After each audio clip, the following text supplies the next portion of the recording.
ఢిల్లీలో కేంద్ర జలశక్తి మంత్రి సిఆర్ పాటిల్ నేతృత్వంలో తెలంగాణ ఆంధ్రప్రదేశ్ మధ్య సాగుతున్న కృష్ణా గోదావరి నదుల జల వివాదంపై కీలక సమావేశం జరగనుంది. ఈ భేటీలో తెలంగాణ సీఎం రేవంత్ రెడ్డి, ఆంధ్రప్రదేశ్ సీఎం చంద్రబాబు నాయుడు పాల్గొనున్నారు. ఇందులో రెండు రాష్ట్రాల మధ్య నీటి వాటాలు, ప్రాజెక్టుల ఆమోదం, కేంద్ర ఆర్థిక సహాయం వంటి కీలక అంశాలు చర్చకు రానున్నాయి.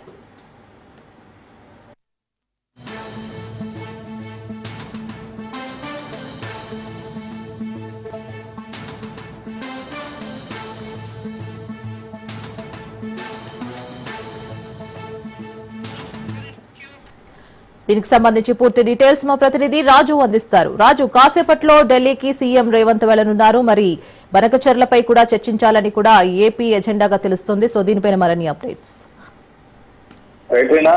రేపు ఢిల్లీ వేదికగా కూడా అటు కేంద్ర జలశక్తి శాఖ మంత్రి సిఆర్ పాటిల్ అధ్యక్షతన ఇరు రాష్ట్రాల, రెండు తెలుగు రాష్ట్రాల నీటి ప్రాజెక్టులకు సంబంధించి ఇరు రాష్ట్రాల సీఎంలతో సమావేశం జలశక్తి శాఖ ఏర్పాటు చేసినటువంటి పరిస్థితి ఉంది. ఈ సమావేశానికి ఏపీ సీఎం చంద్రబాబు నాయుడుతో పాటుగానే తెలంగాణ సీఎం రేవంత్ రెడ్డి కూడా ఈ సమావేశానికి హాజరవుతారు. ప్రధానంగా ఈ యొక్క సమావేశం రేపు మధ్యాహ్నం 2:30 జరగనుంది. ఈ సమావేశానికి ఇప్పటికే ఢిల్లీ చేరుకున్నారు ఏపీ సీఎం చంద్రబాబు నాయుడు. మరి కాసేపట్లో తెలంగాణ సీఎం రేవంత్ రెడ్డి సైతం ఢిల్లీ చేరుకుంటారు. అయితే ప్రధానంగా ఇందుకు సంబంధించినటువంటి ఎజెండాను కూడా ఖరారు చేయాలని ఇరు రాష్ట్రాలకు జలశక్తి శాఖ సంబంధించినటువంటి సమన్వయ కార్యదర్శిగా ఉన్నటువంటి ప్రదీప్ కుమార్ అగర్వాల్ ఇరు రాష్ట్రాలకు నిన్న లేఖ రాయడం జరిగింది. నిన్న సాయంత్రంలోగా ఎజెండాను ఖరారు చేయాల్సిందిగా కూడా ఆయన సర్కులర్ జారీ చేసినటువంటి పరిస్థితి ఉంది. ఏపీ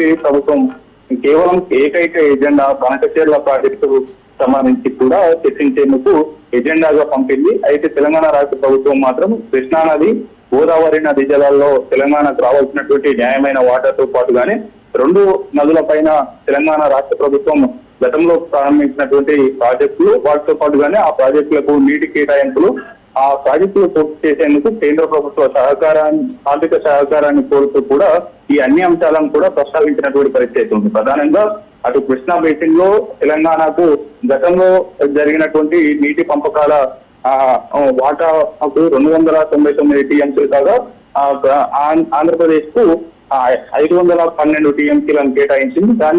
దాన్ని కూడా పునరాలోచన చేయాలి. తెలంగాణలో అత్యధికంగా కృష్ణా బేసిన్ పారుతుంది కాబట్టి న్యాయపరంగా తెలంగాణకు అత్యధిక వాటా దక్కాలనేది కూడా ప్రధాన డిమాండ్ పెంచుతా ఉంది. మరోవైపు పలు ప్రాజెక్టులకు కూడా అటు జాతీయ హోదా కల్పించాలి. అదేవిధంగా పాలమూరు రంగారెడ్డి కావచ్చు, అదే కల్వకుర్తి, వీటితో పాటుగానే ఇచ్చంపల్లి దగ్గర కట్టేటటువంటి ప్రాజెక్టులకు సంబంధించి అనుమతులు, ఆ ప్రాజెక్టులకు సంబంధించినటువంటి నిధులను కూడా విడుదల చేయాలనేది ప్రతిపాదన పంపినటువంటి పరిస్థితి ఉంది. ఇవాళ ఊహించని విధంగా కూడా అటు ఏపీ ప్రభుత్వం బనకచెర్ల ప్రాజెక్టు పైన చర్చించేందుకు ఏకైక ఎజెండాను కేంద్రానికి పంపిన నేపథ్యంలో ఇవాళ ఉదయం 10 గంటలకి తెలంగాణ ఇరిగేషన్ మినిస్టర్ గా ఉన్నటువంటి ఉత్తమ్ కుమార్ రెడ్డి కేంద్ర జలశక్తి శాఖ మంత్రికి లేఖ రాశారు.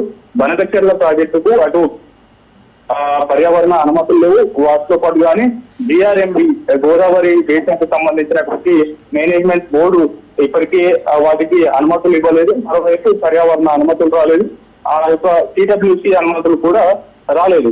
ఇటీవలనే బనకచెర్ల ప్రాజెక్టును నిలిపివేయాలంటూ కూడా తెలంగాణ రాష్ట్ర ప్రభుత్వం కేంద్ర పెద్దలను ఒప్పించి అదేవిధంగా ఆ ప్రాజెక్టు వల్ల తెలంగాణకి ఏ విధంగా నష్టం చేకూరుతుంది అనేది కూడా వివరించిన నేపథ్యంలో ఆ ప్రాజెక్టుకు పర్యావరణ అనుమతులు దక్కలేదు.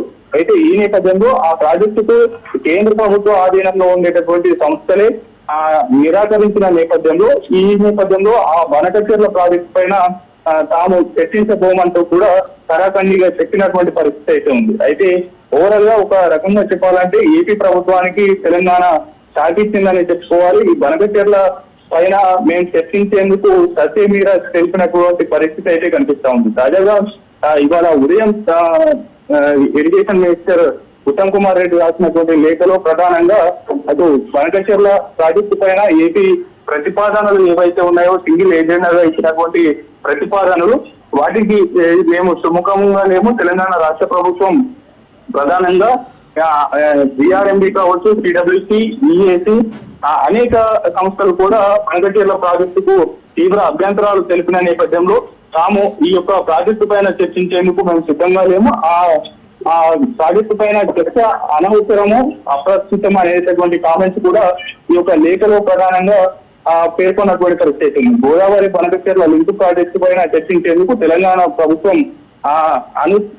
సముచితంగా లేదు అనేటటువంటిది కూడా స్పష్టం చేసినటువంటి పరిస్థితి అయితే ఉంది. ఈ నేపథ్యంలో ఏపీ ప్రభుత్వం నుంచి ఏపీ సీఎం చంద్రబాబు నాయుడు, తెలంగాణ రాష్ట్ర ప్రభుత్వం నుంచి రేవంత్ రెడ్డి వెళ్తున్న నేపథ్యంలో కూడా సీఎం రేవంత్ రెడ్డి తెలంగాణ అధికారులతో, ఇరిగేషన్ అధికారులతో, ఉన్నత అధికారులతో ఒక రోజు ముందుగానే సమావేశమై తెలంగాణకు రావాల్సినటువంటి నీటి వాటాలకు అటు గోదావరి బేసిన్ లో, కృష్ణా బేసిన్ లో ఎంత మేర నీటి వాటా దక్కాలి, ఆయా పెండింగ్ ప్రాజెక్టులకు సంబంధించి ఎంత మేర నిధులు కావాలి, ఇప్పటికీ అనుమతులు దక్కనటువంటి ప్రాజెక్టులు ఏమేమి ఉన్నాయనేటటువంటి సుదీర్ఘమైనటువంటి సమాచారాన్ని కూడా ఆయన పూర్తి స్థాయిలో సేకరించినటువంటి పరిస్థితి ఉంది. ప్రతి ఒక్క నీటి బొట్టును, తెలంగాణ హక్కుగా వచ్చేటటువంటి నీటి బొట్టును వదులుకోబోమంటూ కూడా ఆయన కామెంట్ చేసినటువంటి పరిస్థితి ఉంది. ఈ నేపథ్యంలో రేపు మధ్యాహ్నం 2:30 కేంద్ర జలశక్తి శాఖ మంత్రి సిఆర్ పాటిల్ అధ్యక్షతన జరగబోయేటటువంటి ఇరు రాష్ట్రాల ముఖ్యమంత్రుల సమావేశంలో ఈ యొక్క నీటి వాటాలకు సంబంధించి గత 10 ఏళ్లుగా ఉమ్మడి ఆంధ్రప్రదేశ్ లో నీటి కేటాయింపులు ఏ విధంగా ఉన్నాయి, తర్వాత నీటి కేటాయింపులకు సంబంధించి తెలంగాణకు జరిగినటువంటి అన్యాయాన్ని కూడా తెలంగాణ రాష్ట్ర రాజకీయాల్లో పదే తెరపైకి వస్తున్న నేపథ్యంలో కూడా రేపు ఢిల్లీ వేదికగా సీఎం రేవంత్ రెడ్డి ఏ అంశాలను లేవనెత్తారు అనేటటువంటి ఉత్కంఠ అయితే తెలంగాణలో కొనసాగుతున్నటువంటి పరిస్థితి అయితే ఉంది.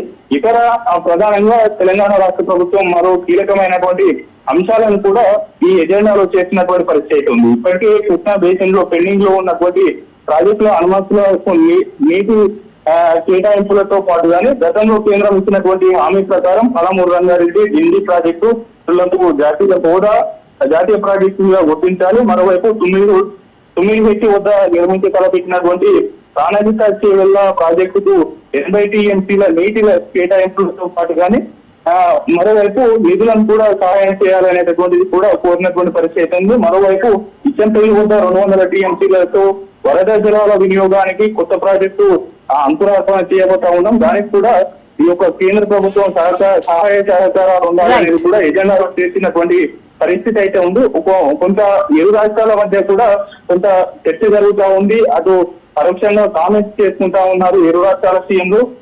చంద్రబాబు నాయుడు పదే చెప్తున్నది ఏంటంటే ప్రతి ఏటా 3000 TMCలు గోదావరి నది జలాల నుంచి సముద్రంలో కలిసిపోతా ఉంది. ఆ 3000 TMCల నుంచి ప్రతి ఏటా 200 TMCలు ఆంధ్రప్రదేశ్ వినియోగించుకునేందుకు ఈ బనకచెర్ల ప్రాజెక్టు ఉపయోగపడుతుంది కాబట్టి మేము దీన్ని తలపెడుతున్నాము అనేది చెప్తున్నప్పటికీ మరోవైపు తెలంగాణ రాష్ట్ర ప్రభుత్వం కూడా ప్రధానమైనటువంటి వాదన వినిపిస్తా ఉంది. మిగులు జలాలు అనేది అసలు లేదు. అయితే పూర్తి స్థాయిలో కూడా ఎగువ ప్రాంతాల్లో ఉన్నటువంటి తెలంగాణ ప్రాజెక్టు, తెలంగాణ నదిలో ఆ తెలంగాణకు సంబంధించినటువంటి గోదావరి నది పరివాహక ప్రాంతం తెలంగాణలో ఎగువ ప్రాంతంగా ఉంటుంది కాబట్టి ఆ తెలంగాణలో ప్రారంభించినటువంటి ఇప్పటి వరకు ప్రారంభించినటువంటి ప్రాజెక్టు పూర్తి చేసేందుకు, అదేవిధంగా అటు నీటి కేటాయింపులు కూడా జరిపేందుకు నీటి కేటాయింపులు తక్షణమే కేటాయించాలి. ఆ తర్వాత మిగులు జలాలు ఉంటే కనుక ఏపీకి వాడుకోవడంలో తమకు ఎటువంటి అభ్యంతరం లేదనేది పదే ఉటంకిస్తున్న నేపథ్యంలో కూడా రేపు జరగబోయేటటువంటి సమావేశంలో ఎటువంటి నిర్ణయాలు తీసుకుంటారు ఇరు రాష్ట్రాల సీఎంలు అనేది కూడా కొంత ఉత్కంఠగా మారినటువంటి పరిస్థితి అయితే ఉంది. Right Raju, thank you for the update.